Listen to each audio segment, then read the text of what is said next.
I want to talk today about a major insect problem here in North Carolina, the red imported fire ant, or the tropical fire ant, or the southern fire ant. Regardless, they have spread through North Carolina from the coastal plain to the foothills of North Carolina, infecting now maybe 75 counties.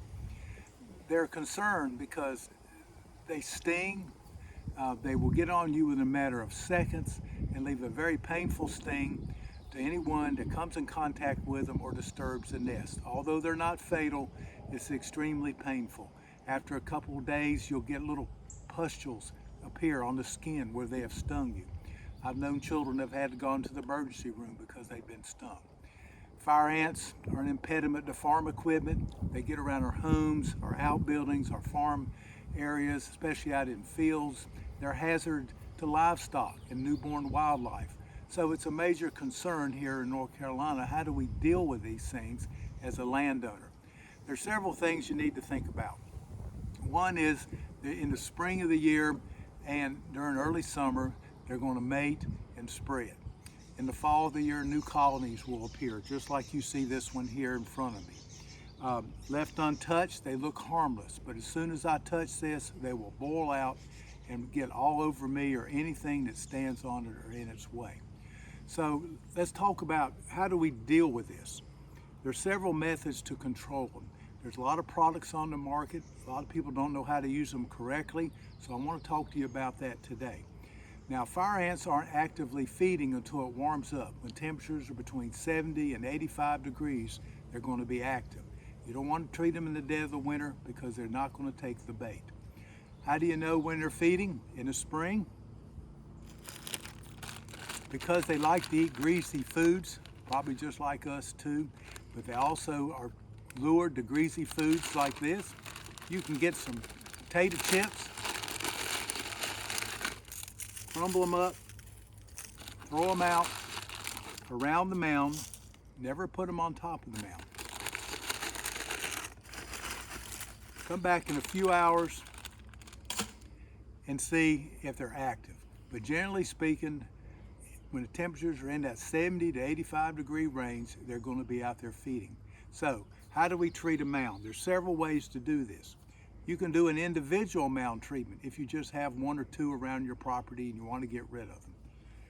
You can buy insecticides like this one. This is a bifenthrin product. You can buy them at most garden centers and make up a drench. It will tell you on the label how to make a drench, so many ounces to a gallon of water. You can mix it up in a bucket like this or an old gallon jug and just pour it onto that mound. Soak it completely. You've got to kill the queen. If you do not kill the queen, the mound will remain active. Other products can be used. They're called baits. We've got several here today that you can buy.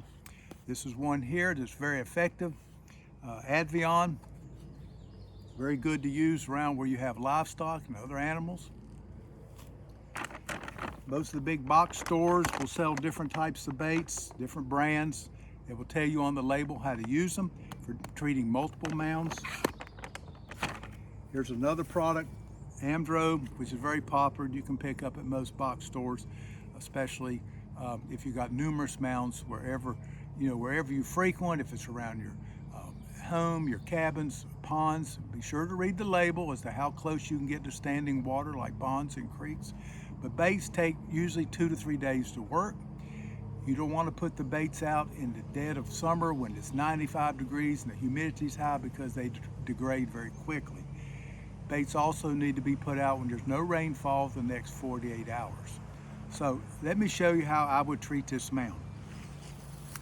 I'm going to use this product here today that we've been using on this property that I'm on today.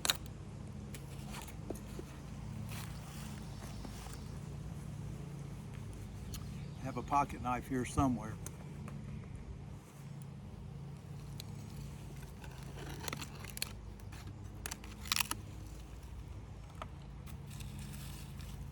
I like dispensers like this because I just have to shake them. I actually don't come in contact with a chemical.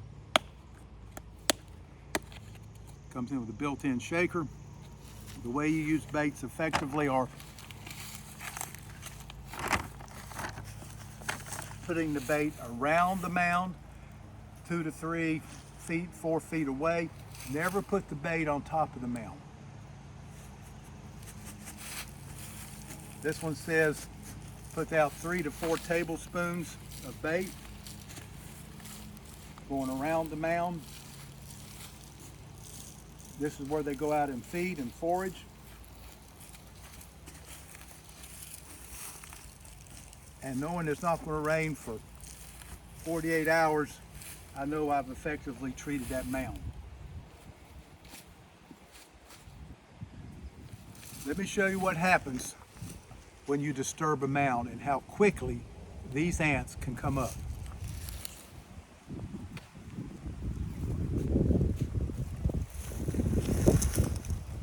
A mound like this can easily contain as many as 50,000-60,000 ants.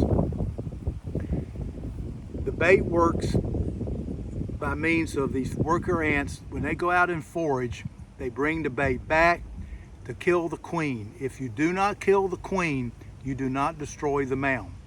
The queen will die usually within a day or two.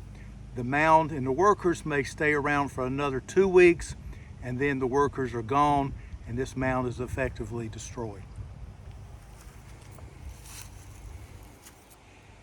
I'm Rhett Davis with the North Carolina Tree Farm Program.